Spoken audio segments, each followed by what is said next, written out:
This time on Landmarks, Spider-Man takes on a formidable foe. Witness the loss of a national heritage. Discover the changing face of Moscow. And we take a look at an ancient civilization with new eyes. But first, Buckingham Palace is probably the most famous building in London. It is the official residence of the Queen, and it serves Her Majesty as both a home and an office.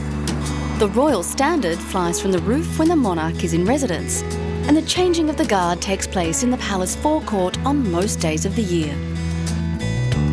It is here that the Queen and other members of the royal family receive and entertain guests on ceremonial and official occasions. Buckingham Palace was built for the Duke of Buckingham and Normandy in the early 1700s and was purchased by King George III in 1762, although St James's Palace continued to be the official royal residence until the accession of Queen Victoria. Since 2001, palace officials have opened up parts of the palace gardens to the public. The garden's design dates back to the conversion of Buckingham House into a palace in 1825. Its centrepiece is a 3-acre lake. King George VI and Queen Elizabeth cleared many of the Victorian shrubberies and introduced the flowering trees. The gardens are home to some 30 species of birds. We have extended the visitor route to take visitors into the garden, a 450-metre walk that will take them along the south side of the lake into the very natural part of the garden that many people may have read about following a survey that was done, which revealed this really was an oasis for wildlife in the heart of London. So visitors will get a wonderful view of the garden front of the palace and walk along the lake where they'll see many wildflowers and many different creatures, birds, ducks in particular. And I think actually be a very nice and peaceful end to their visit to Buckingham Palace. The palace has a total of 19 state rooms, 52 royal and guest bedrooms, and 78 bathrooms. In addition to the wildlife, the gardens are home to 350 different types of wildflowers. In 2004, as part of the celebrations for Queen Elizabeth's 50th anniversary as monarch, the palace played host to a garden party with a difference.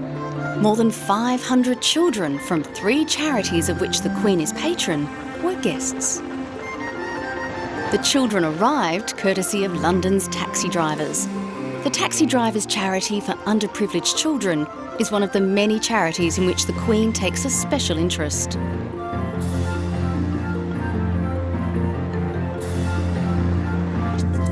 All the fun of the fair was set out in the gardens of Buckingham Palace. The atmosphere continued with the same relaxed, open style that marked the 50th anniversary celebrations. It was a special day for everyone, and for 9-year-old Louisa Harrington, a dream come true. Awaiting a heart transplant, her wish was to meet the Queen, dressed like a princess.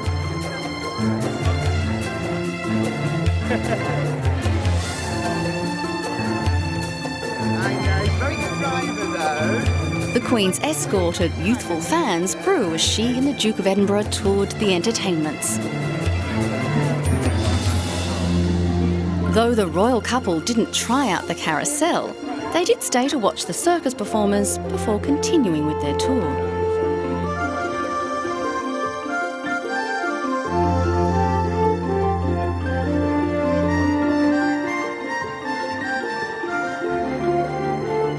A party wouldn't be complete without a cake, and this was a grand creation, a fitting celebration of 50 years on the throne.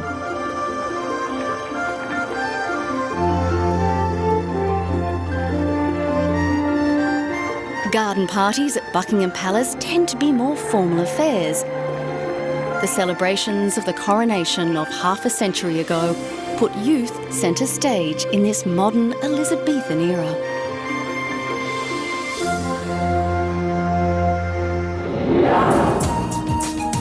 Coming up, Spider-Man climbs the world's tallest building.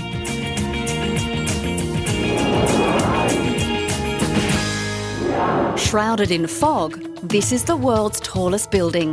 The Taipei 101 is 101 stories tall. Let's give it up for our star of the day, the most famous climber in the world, Alan Robert. The French Spider-Man, Alan Robert. Welcome to Taiwan! And where a tall building stands, this man, French Spider-Man Alain Robert, will not be far away. What is your inspiration behind all of this? Well, there is a message of courage, of being brave, and I guess also overcome your fears and to achieve something. You know, for everybody we have some tasks to do in our life, and mine, for now quite long, is to climb mountains, cliffs and buildings. Exactly.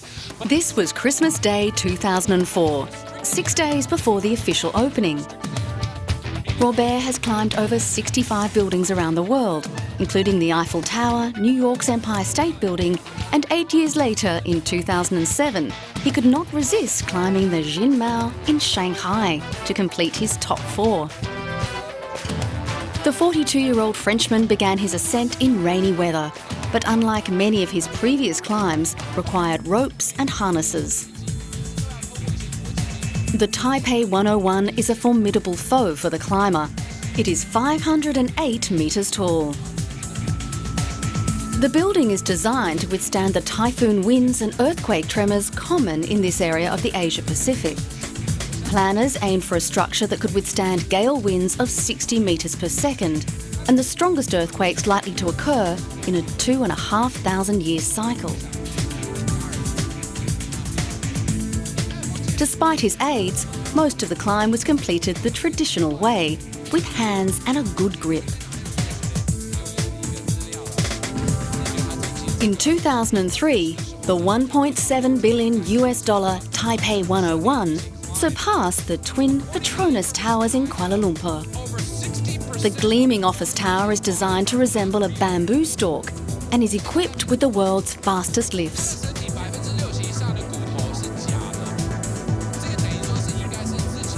You can see how Robert got the nickname Spider-Man.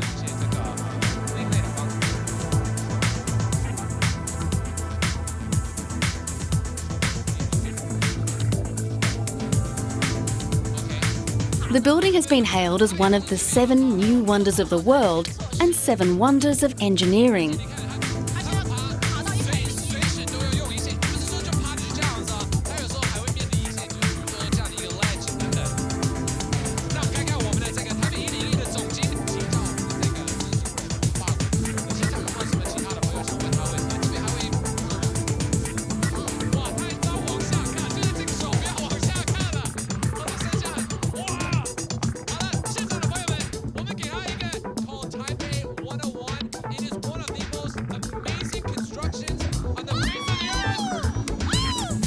It took him 4 hours to do it, but much to the excitement of the commentators, Robert conquered the summit. There he is, let's give him a round of applause for his hundreds of fans here at the bottom of Taipei 101, sending him our love and our congratulations to the top. This was a great moment for both Robert and the builders of the Taipei 101. But soon after, it was overtaken as the tallest building in the world when the Burj Dubai completed its 141st floor in July 2007. However, the Taipei 101 has held on to the record for a while longer. The Council on Tall Buildings and Urban Habitat does not officially recognise a structure as a building for record purposes until it is functional. That is, until it is completed and can be occupied.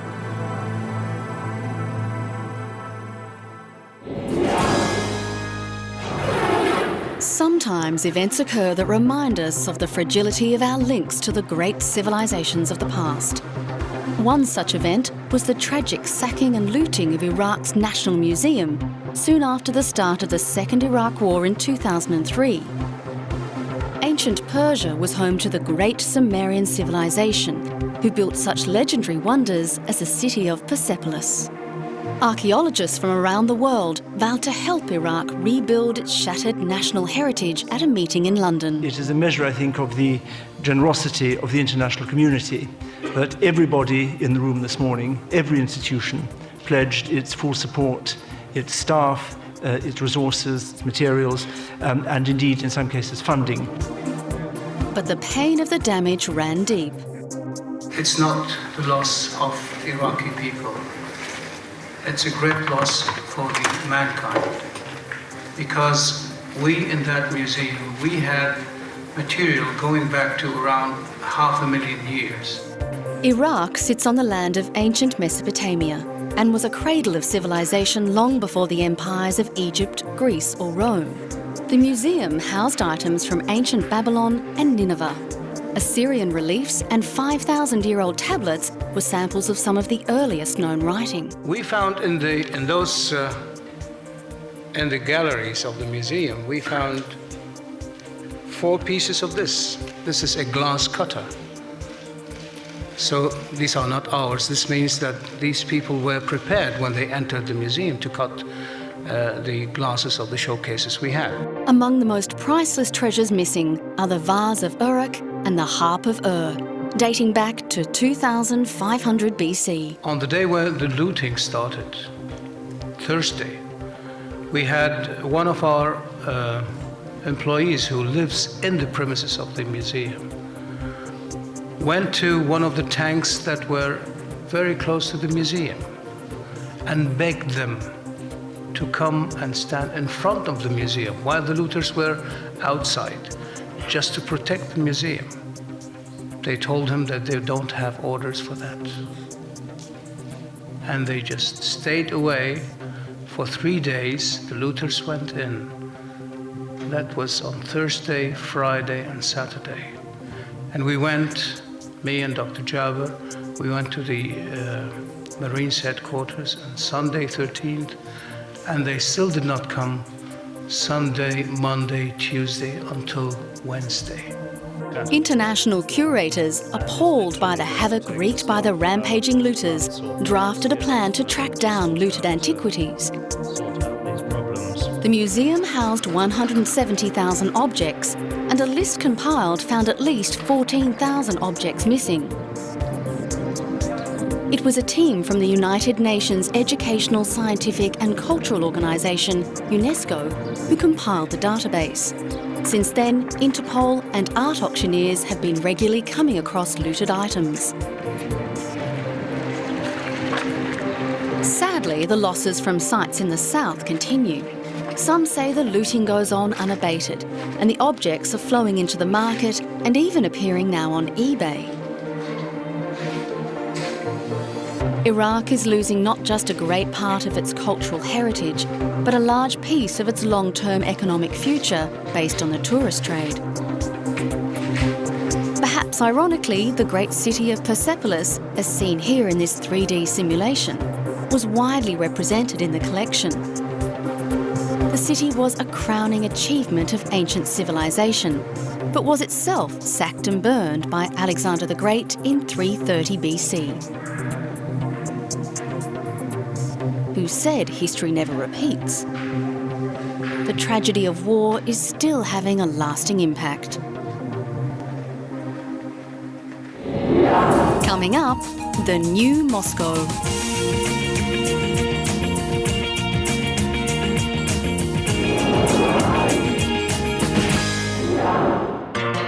For most of the 20th century, military parades such as this one in Moscow's Red Square were a familiar sight to viewers around the world.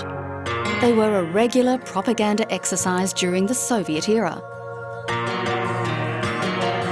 Now, like the Soviet Union itself, such displays of military might are a distant memory, but they remain a distinctive chapter in the history of one of the best-known gathering places in the world, Red Square. St. Basil's, whose flamboyant domes are frequently confused with those of the nearby Kremlin, is probably Russia's best-known building. It is located at the southeast end of Red Square. Its style is a reminder of the blend of Asian and European cultures which make up the Russian personality. Demonstration of the people of Moscow. Remarkably, under the rule of Stalin, there were plans to demolish St. Basil's Cathedral because it was an obstacle for parades and traffic. Fortunately, it was spared, but there were other buildings that did not survive. Now, like much of Moscow, ad hoc construction is threatening to achieve what Hitler and Napoleon could not.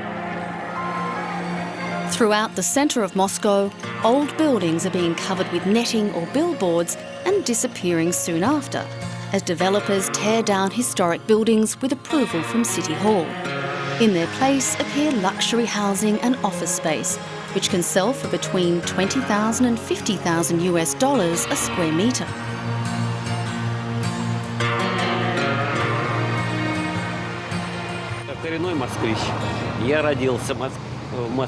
I am a native of Moscow. I was born in Moscow. I am an 8th-generation Muscovite. I love my city, and to be honest, it is a pity to see how we lose the features of the past. There are many interesting architectural ideas, but sometimes we see just thoughtless destruction of the old.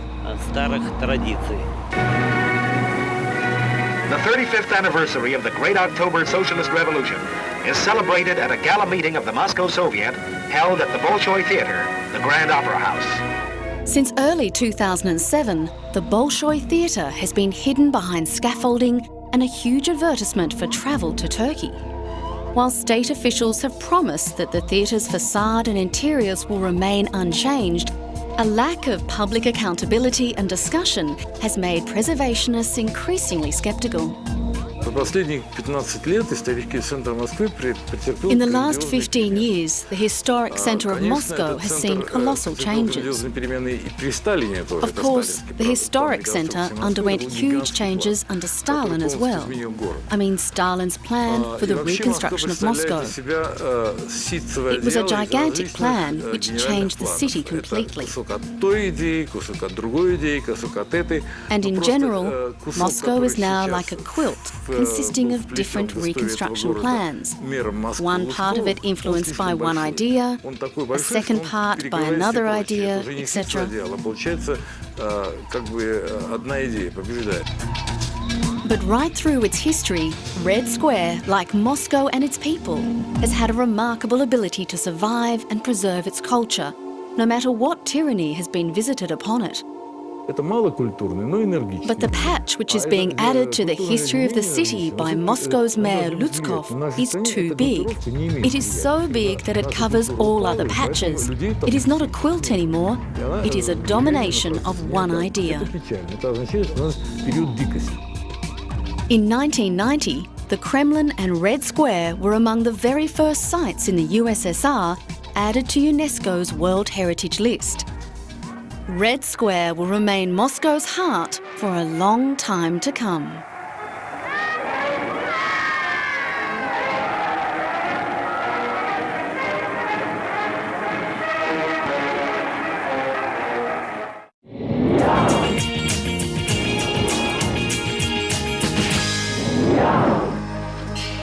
Sometimes the images we have of the past are not how they actually appeared at the time of their creation.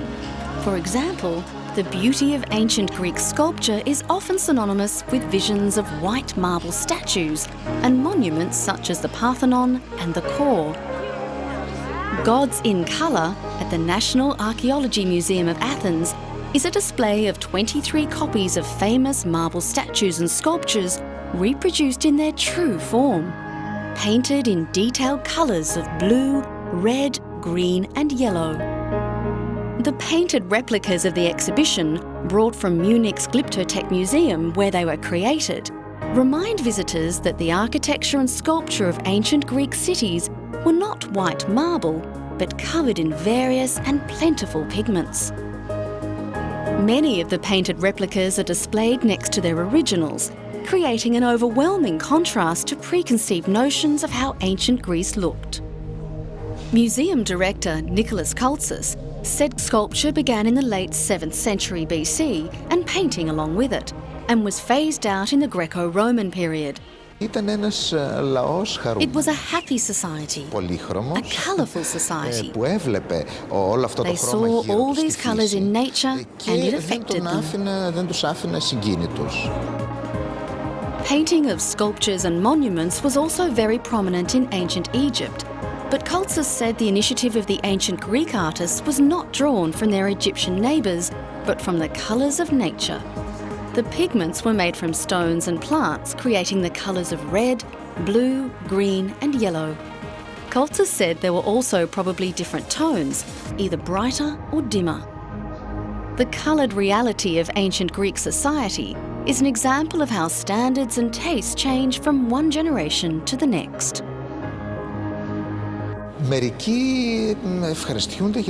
Some like it because they didn't know and it was a discovery.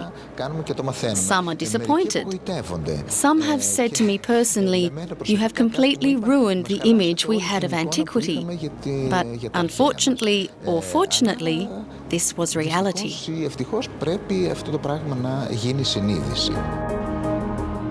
Classical Greek society was arguably the high point of ancient civilization.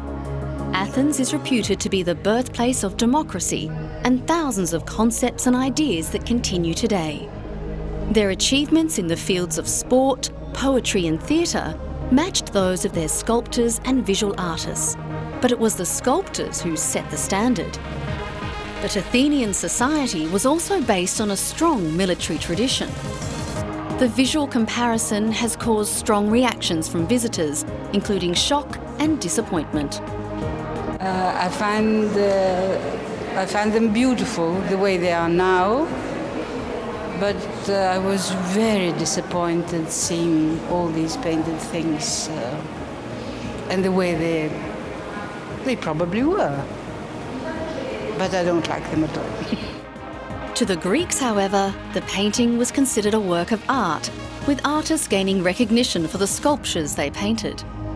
Evidence that ancient sculpture was painted became prominent with early 19th century archaeological digs, when statues were unearthed with pigments still visible to the naked eye, and further research was later conducted through ultraviolet photography and chemical analysis. The exhibition is based on research made by the University of Munich in the study of polychromy of ancient sculpture. Some replicas of the exhibition are from sculptures of the Temple of Aphia on the island of Aegina, whose originals are located in the Glyptothek in Munich and where the exhibition first appeared in 2004. The result is a new window into a civilization that has long fascinated us.